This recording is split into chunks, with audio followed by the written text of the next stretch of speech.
Evolution.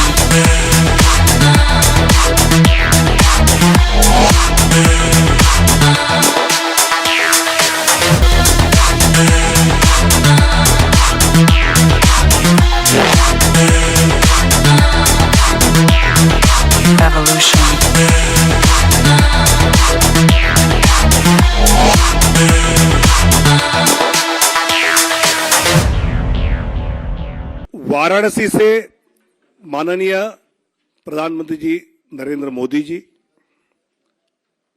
Andaman Nicobar Vishnu पड़ा रे, विष्णु पड़ा रे। भारत माता की जय! भारत माता की जय! भारत माता की जय! तो अभी हम श्यामा प्रसाद मुखर्जी कॉम्प्लेक्स यानी बीजेपी कार्यालय दफ्तर में हैं और यहाँ पे हमारे साथ विष्णुपद राय जी जो हमारे एक्स एमपी भी रह चुके हैं और साथ ही फिलहाल वर्तमान के जो बीजेपी प्रेसिडेंट अजय बैरागी जी और उनके साथ में अनिल सर भी मौजूद है एंड विवेक जी भी यहाँ पे मौजूद है। हम सबसे पहले तो हम विष्णु जी को हम ढेरों बधाइयाँ देते हैं कि उन्हें जो है अगला उम्मीदवार चुना गया है। बधाइयाँ सर आपको।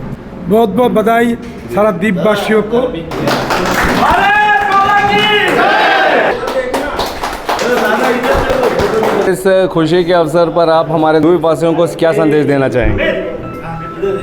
सबसे पहले भारतीय जनता पार्टी के माननीय मोदी जी को, नड्डा जी को, अमित शाह जी को और पूरा कार्यकारिणी कमेटी को धन्यवाद ज्ञापन करूंगा जो हमें इस बार उम्मीदवार पार्टी बनाया और खास करके हमारा पार्टी का अध्यक्ष अजय बैरागी जी और पार्टी के संगठन मंत्री विवेक जी भी ये पार्टी के कार्यक्रम के लिए आया था।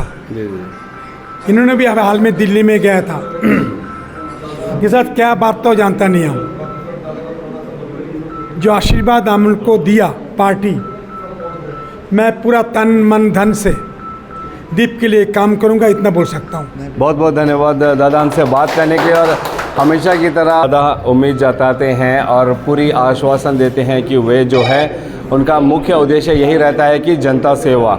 और अब देखने वाली बात ये रहेगी कि इस बार एक जीते हुए कैंडिडेट यानी कांग्रेस पार्टी से कुलदीप राय शर्मा जी जो पिछले 5 साल से यहाँ पे सांसद रहे हैं, अब दोबारा दादा जो है इसमें वापसी करने वाले हैं और उम्मीदवार की टिकट को लेकर क्या दादा की वापसी से दोबारा अंडमान निकोबार में बीजेपी की सत्ता आएगी या फिर से एक बार जो है कांग्रेस पार्टी विजयी होगी। अब ये चुनावी जंग जो कहते हैं उसकी शुरुआत हो चुकी है क्योंकि बीजेपी उम्मीदवार का ऐलान कर दिया गया है। अब जल्द ही एक पार्टी हर पार्टी से जो है उम्मीदवार ऐलान किया जाएगा और फिर हमारे अंडमान निकोबार की जनता ये फैसला करेगी कि आखिर उनका जो है अगला सांसद कौन रहेगा। चलिए अभी हम बीजेपी पार्टी के जो स्टेट सेक्रेटरी हैं अनिल तिवारी जी, हम उनसे बात करेंगे कि विष्णु दादा को जिस तरीके से उम्मीदवार बनाया गया है इसको लेकर उन्हें हमारे दर्शकों को और द्वीपवासियों को क्या कहना है। जय हिंद सर। एक्चुअली मैं आपको बहुत बहुत धन्यवाद दूंगा। जो अंडमान निकोबार द्वीप की जनता की जो आवाज़ थी, जो 3 बार सांसद रहते हुए 1999 में, 2009 में और 2014 में जो अंडमान निकोबार की सेवा उन्होंने ईमानदारी से निष्पक्ष रूप से बिना जाति धर्म के, चाहे वो हिंदू हो, चाहे मुसलमान हो, चाहे ईसाई हो, सबके लिए उन्होंने जो काम किया। अंडमान निकोबार की जनता चाहती थी कि फिर विष्णुपद राय जैसे कर्मठ नेता को एक बार टिकट मिलना चाहिए। केंद्र ने भी कई तरह के सर्वे कराए थे। हम थोड़े से वोटों से पिछली बार हारे थे, कोई बात नहीं है, हमने एक चांस भी लिया था। इस बार जो विष्णुपद राय जी को टिकट दिया है, ये अंडमान निकोबार की भारतीय जनता पार्टी के कार्यकर्ताओं में नहीं, आप बाहर जाके देखिए, पूरे अंडमान निकोबार की जनता में एक हर्ष और उल्लास है कि काम करने वाले व्यक्ति को भारतीय जनता पार्टी ने लोकसभा का फिर से अपना 4थी बार उम्मीदवार बनाया है। अंडमान निकोबार विष्णु पड़ा रे, विष्णु पड़ा रे। अंडमान निकोबार की जनता से भी आग्रह करता हूं, इस बार चौथी बार फिर विष्णुपद राय जी को संसद भेज करके अंडमान निकोबार में कमल का फूल खिलाएं। ये जानना चाह रहा हूँ कि इस बार जो है उम्मीदवारों की जो लिस्ट है एमपी इलेक्शन में, जो अलग अलग पार्टियों से और कई सारे निर्दलीय उम्मीदवार भी खड़े होने वाले हैं, तो इसमें कंपटीशन आपको किन से लग रहा है? हमको कंपटीशन किसी से नहीं गिर रहा है। जो लड़ाई होगी भारतीय जनता पार्टी और कांग्रेस के बीच में होगी, ये मैं आपको विश्वास दिलाना चाहता हूं। लेकिन आज जो उम्मीदवार का जो नाम डिक्लेयर किया है, कांग्रेस पार्टी हम लोगों से बहुत पीछे है, क्योंकि एक अपोजिशन पार्टी का सांसद रहते हुए कुलदीप राय शर्मा जी ने अंडमान निकोबार द्वीप की जनता के लिए कोई आवाज़ नहीं उठाई।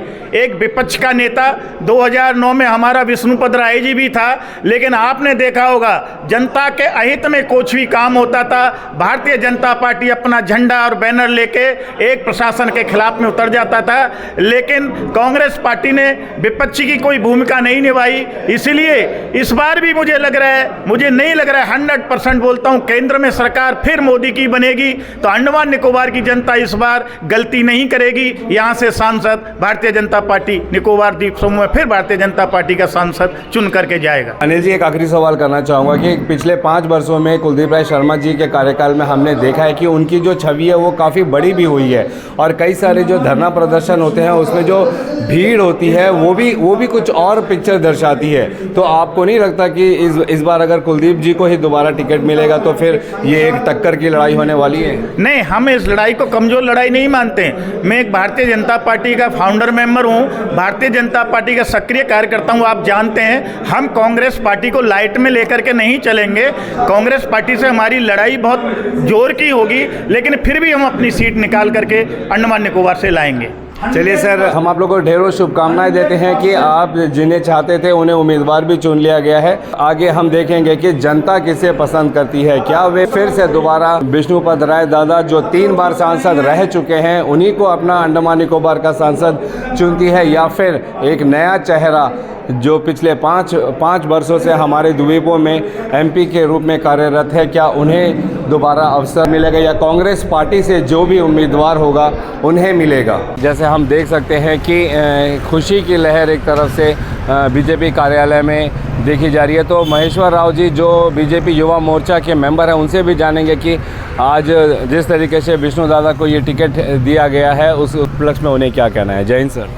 नमस्कार। न्यूज़ अंडमान 24/7 को सबसे पहले विष्णुपद राय जी को जो पहले 3 बार सांसद थे, इस बार मोदी जी ने उनको फिर एक बार विश्वास जताया, उनको कांग्रेचुलेशन। और अंडमान निकोबार में इस बार मुझे लगता है कि भारतीय जनता पार्टी जो उम्मीदवार है वो विष्णुपद राय जी, और हमारे बीजेपी कमल खिल के जाएगा। और बीजेपी का मैं एक दायित्व में हूँ, और मैं विश्वास से कहता हूँ कि पिछले 5 साल का जो एंटी इनकम्बेंसी है जो पूर्व संसद के ऊपर, वो क्लियरली दिख रहा है। तो उसके हिसाब से जो दिल्ली में जो निर्णय लिया है जो विष्णुपद राय जी को जो टिकट देने का, तो मुझे अब से वो 100% वो जीत के हमारा कमल अंडमान से जाएगा। जो मोदी जी का लक्ष्य है जो 400 पार का, वो अंडमान से भी कमल जाएगा। अंडमान निकोबार विष्णु पड़ा रे, विष्णु पड़ा रे। एंटी इनकम्बेंसी आप कह रहे हो कि आप लोगों के नज़रिए से दिख रहा है, वहीं जो अगर कांग्रेस पार्टी के वर्कर या उनके जो सपोर्टर्स हैं उनसे पूछेंगे तो वो तो कह रहे हैं कि बीजेपी का कोई रोल दिख ही नहीं रहा है। केंद्र सरकार में रहने के बावजूद भी अंडमान में कोई काम नहीं किया गया है, उल्टा यहाँ पर जो कांग्रेस के जो सांसद थे उनको काम करने से रोका गया है। इसको आप कैसे वो करें? नहीं, कांग्रेस के सांसद को तो देखिए, वो तो उनको तो जाना चाहिए, जो प्रधानमंत्री के पास, जो मिनिस्टर्स के पास जाके मिल के यहाँ का इश्यूज़ को उठा के रखना पड़ता है। जैसे मैं फॉर एग्जांपल मैं एक फिशरीज डेवलपमेंट बोर्ड मेंबर हूँ, तो मैं अपने बोर्ड में और जो मैं कंसर्न मिनिस्ट्री से मिलकर मैंने कई सारे काम किए।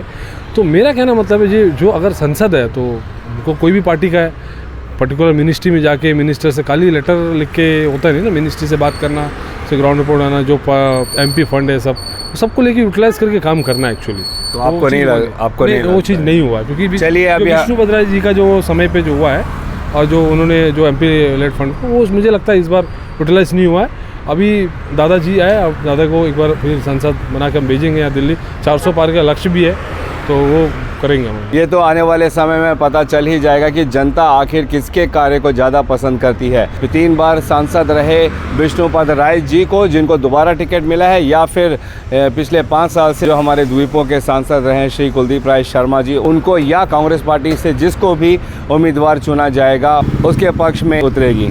ये देखने वाली वो बात होगी। और ऐसा मैंने पहले भी कहा कि ये जो है अंडमान निकोबार में सांसद लोकसभा इलेक्शन का आगाज़ हो चुका है, जो बीजेपी की तरफ से सबसे पहला उम्मीदवार का ऐलान हुआ है, और अभी जल्द ही जो है हर पार्टियों के उम्मीदवार के ऐलान होंगे। और ये मुकाबला कैसा जाता है, इसकी लगातार अपडेट के लिए आप हमारे साथ न्यूज़ अंडमान 24/7 के साथ जुड़े रहिए। हम आप लोगों को ज़रूर अपडेट देंगे। अंत में हमारी पूरी टीम की तरफ से विष्णुपद राय जी को उम्मीदवार बनने की खुशी में हम भी उन्हें ढेरों बधाइयाँ देते हैं। फिलहाल के लिए बीजेपी ऑफिस से कैमरा पर्सन दीपिका सोनी के साथ में यामीन, न्यूज़ अंडमान 24/7। नमस्कार।